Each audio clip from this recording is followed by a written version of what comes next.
Hi rose petals, sorry if you can hear Fody snoring in the background. Welcome back to my channel. Rosie Reads here, and this is going to be a little bit of a weird ass video because I'm going to be filming whenever I finish a book because this is my recent reads. So welcome to recent reads. Today we're going to talk about 12 books that I've recently read. Some of them you may have seen in previous vlogs, others you may not have seen at all. Let's get into the video, shall we guys? For the first book, I don't actually have it, so I'm just going to put a little picture here, which was Norse mythology. I really loved this. It was pretty much these short stories, but they were also like myths of Norse gods, and I really love my Norse mythology. That's why I picked this up. It's not with me right now because I've actually gave it to my best friend Josh, and he's really enjoying it at the minute, which I'm happy that he is enjoying it. My favorite character in this was Freya because she's so badass. Gave this a 4-star because I didn't see myself reading it again, but I really enjoyed the stories. The second book on this list, I actually cannot find this upstairs, but anyway, 3-star, and that was 50 Shades Darker. Now, as you know, I didn't enjoy 50 Shades of Grey. I didn't enjoy this, but I thought this one was a little bit better. So in this one, Anna and Christian have got back together, seeing as at the end of this they actually broke it off because Anna's stupid. And basically in this one they're back together, and an ex-submissive called Layla has come to haunt Christian really, and she's trying to get his attention by trying to commit suicide. I actually counted the sex scenes in this. There was 17. So not as much as that one. There was more of a story in this one, but I still didn't really like it that much because the characters are so awful to read about. And I am taking a long break from this series right now. This one you may have seen very recently because I recently read it, and I recently did a whole entire vlog of me reading it. Priory of the Orange Tree, which is my all-time favourite book at the minute. I'm not going to say too much because I speak about it in the vlog, which I'll link down below. Basically, you follow Tane, Lord Artelof, Iad, and Niklas. So Tane is a teenager who has been through her choosing day as a dragon rider. And basically you follow her in the High Seaguard. Loth is a lord of court. You basically follow him on his errand for the queen, and you pretty much fear for him. And then Iad works for the queen. She's actually a lady of the chamber, is Iad. And nobody really knows anything about her. They don't know that she's actually a mage. Niklas is he's some sort of doctor. I can't remember the term for it. That's all I can say. Basically, like, there's talking dragons, there's a talking raven. There's a little bit of mention of sirens, but I would like more of that. And there's also pirates in this. And there's royalty as well. So if you're a fantasy reader that's into that sort of stuff, I highly recommend this. Otherwise, I can't say anything more than that. I gave this, obviously, 5 stars. I hope you're proud of me for at least trying to do this. But I tried to read a classic, and that was Emma by Jane Austen. I was at Connor's while I was reading this. I picked it up because I really liked the cover.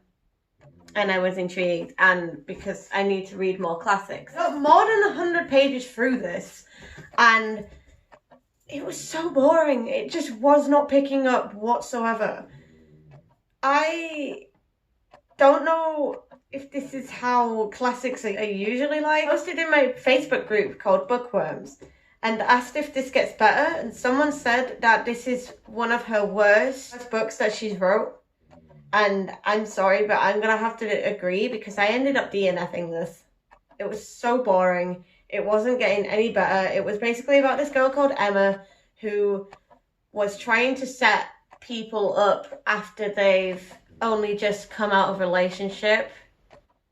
And I didn't really like that aspect. She was pretty much a matchmaker, and she did good in some of them, but others, like, it just really annoyed me. So I gave this like a 1 star, pretty much. This is the last book that you're going to see me in this outfit, probably, that I'm going to review. But this is the 4th book, and this is With Malice by Eileen Cook. Bitch, was this good. I broke down while I was reading this. I cried 3 times. It was such an emotional story, but I loved it. It's basically about this girl called Jill, and she wakes up from a 3-day coma. You think, oh, what's happened? And you pretty much follow her through her aphasia, which is basically where she forgets certain words. And she also has slight amnesia because she's forgotten the past 6 weeks of her life, which is terrible. I completely love this. You find out that her best friend has died in a car accident that they were both in, and you just follow Jill trying to figure out who did it and how she gets through the process of getting past the amnesia and getting past the aphasia. It's such a good book. I gave this 5 out of 5 stars. Loved it, but it makes you cry. So trigger warning for grief.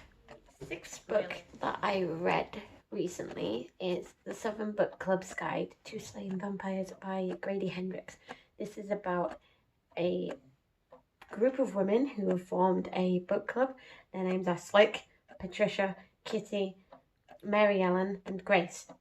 Their little town is really, really peaceful until this vampire moves in.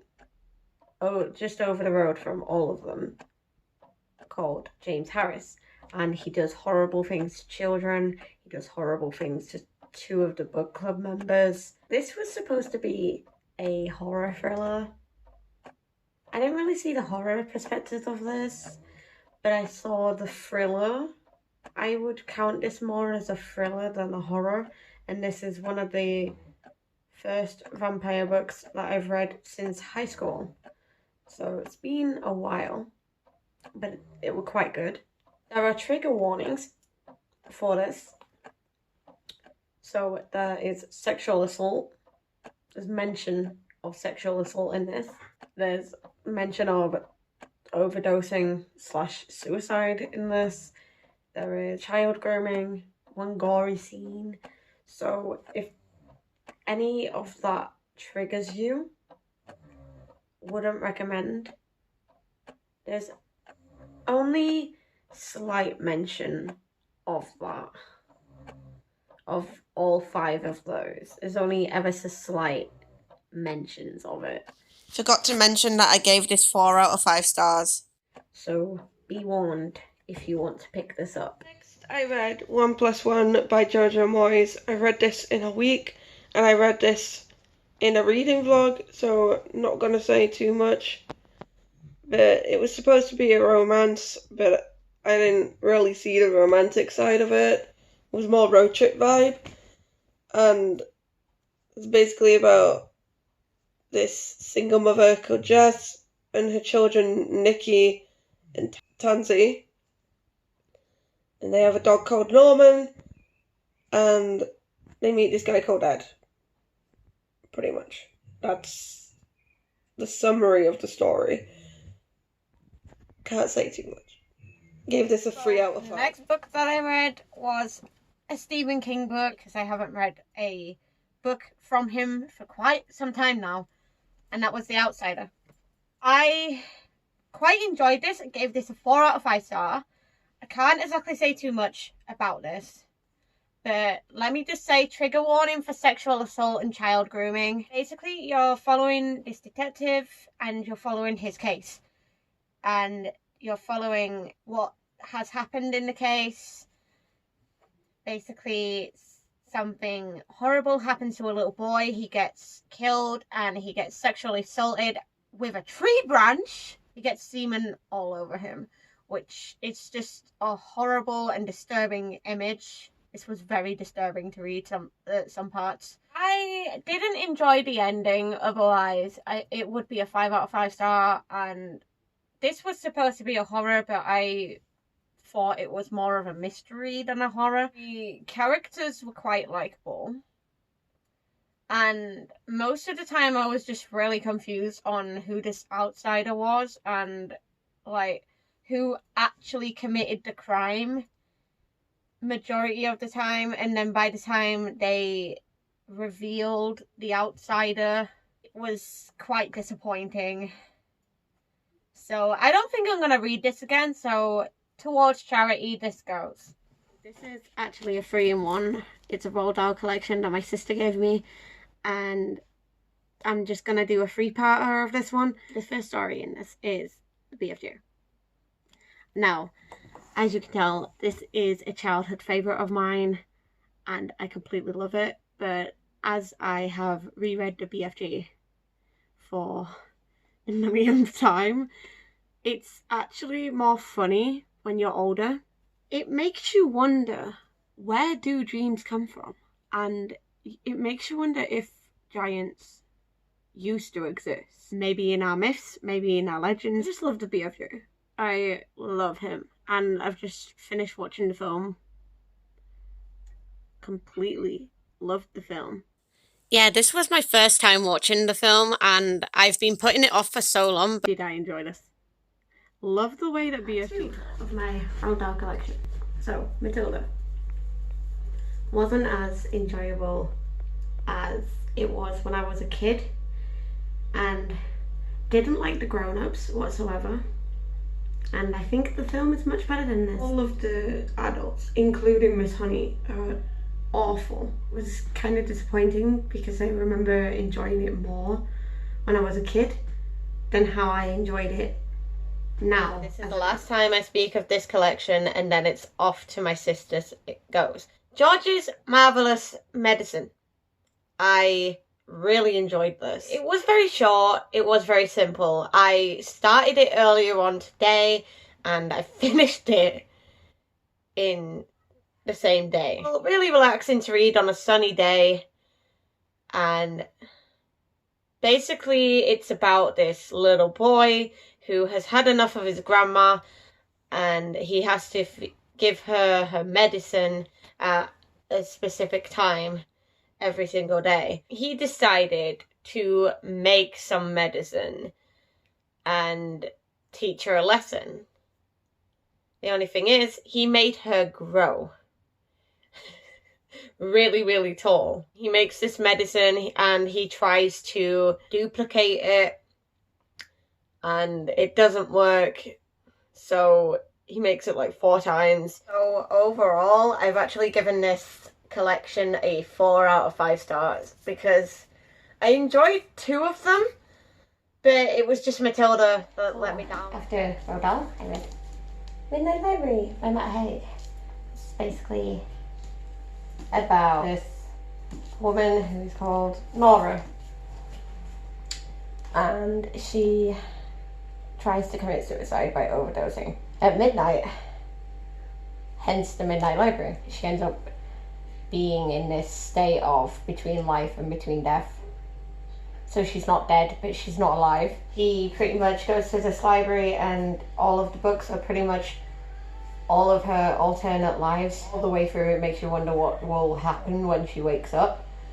It was so disappointing when she woke up. Started talking to her brother again, which was good, and went to go see Mrs. Elm, which was the librarian in her high school, who is lonely, bless her. It was very disappointing. I thought it would be better than that, but I gave this a 3 out of 5 stars. Honestly, thought this was going to be better. I don't understand why people are hyping this up when it's not even that great. The next book I read was A Little Life by Hanya Yamagihara. I probably butchered that name. This was both really good and really devastating. There should be trigger warnings in here because even I got triggered by this book. But I'm keeping it. So I give it a 4 out of 5 stars. It's about these 4 guys. Willem, JB, Jude, and Malcolm. You follow all four of them in their lives. There are trigger warnings for sexual harassment, abusive relationships, suicide attempts, suicide itself, and self-harm. Forgot to mention there is trigger warnings for grief, substance abuse, and also child grooming in this, so be warned. If you get really, really triggered by that, don't read this book. If you get like a tiny bit triggered, just go away from the book for a bit and then come back to it. I made a vlog of this, so I will link this down in the description box below for you all to watch. I really enjoyed this. I can't really say much more. Finally, the last book that I read does not have any trigger warnings, guys. Yes, that's what we need. No trigger warnings whatsoever. And that was The Hobbit. I honestly love this series. I love the Lord of the Rings series. I love The Hobbit. And I will link the vlog that I did down below, even though I am filming this part on the same day that I just finished the vlog. I really, really enjoyed this. 5 out of 5. It's basically about Bilbo Baggins and I think there's like 13 dwarfs. Yeah, there's 13 dwarfs. And there's also Gandalf. Gandalf is barely in this one though. Gandalf was quite annoying for me. Because one minute he was there, and as soon as trouble popped up, he was like, oh shit, bye. Just disappeared. Bilbo was really brave in this, I'm not gonna lie. Bilbo was just the star of the show really in this one. He was very brave, very courageous, and he went on an adventure and he didn't really want to go on an adventure with these dwarfs. They went into mountains, they met the dragon Smaug, which was amazing. I loved reading this. Honestly, I could read this over and over again. I'm so glad that I finally got to this. That is all I have for you guys today. If you liked it, please make sure to give it a big thumbs up and comment below which of these books you've read and what was your favourite book of this month or of June. I'm gonna go paint my nails, so comment the nail painting emoji if you want. Please subscribe to my channel. I would love for your support. And I shall see you guys in the next video. Stay luscious, guys. Bye.